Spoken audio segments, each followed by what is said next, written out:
మహాపరిశుద్ధుడైన తండ్రి, మహోన్నతమైన యేసయ్య నీకు వందనాలు స్తోత్రములు చెల్లిస్తున్నాము తండ్రి. ఘనమైన తండ్రి, అద్భుతంగా ఆదరణకర్త నీకు స్తోత్రములు తండ్రి. సర్వోన్నతమైన తండ్రి, సర్వశక్తివంతుడు నీవు అయ్యా. మా జీవితాలను తండ్రి, చీకటిలో ఉన్న జీవితాలను నీ వలనే మాకు నిర్మించబడ్డాయి తండ్రి. అవునయ్యా, ఒకప్పుడు తండ్రి మేము చీకటిలో ఉన్నాము, అంధకారంలో ఉన్నాము తండ్రి. దీన స్థితిలో ఉన్న మమ్మల్ని తండ్రి ఇదిగో నాయన నిన్ను ఆశ్రయించగా మా జీవితాల్లో వెలుగు నింపవయ్యా. మా కుటుంబాల్లో శాంతి సమాధానాలు కలిగజేసావయ్యా తండ్రి.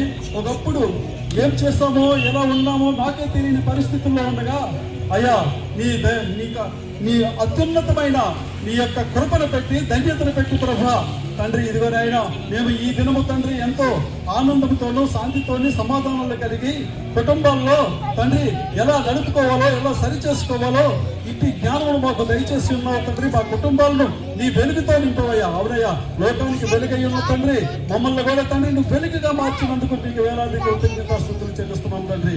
ఇదిగోనైనా ఈ దినము ప్రభా నీ కుమారుడిని కిరణ్ నిలబెట్టారు, అలాగే నాయన దైవదాసులను కూడా మీరు నిలబెట్టి తండ్రి మాతో మీరు మాట్లాడారయ్యా.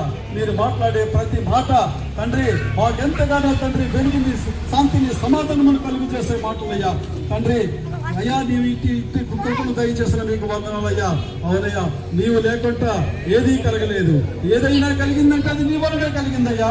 సర్వోన్నతమైన తండ్రి, సర్వశక్తివంతుడా ఈ దినము ఇదిగోనైనా ఈ కూడికను పెట్టి ప్రభావం మీకు వేలాది కృతజ్ఞతాస్తుతులు చెల్లిస్తున్నాము తండ్రి.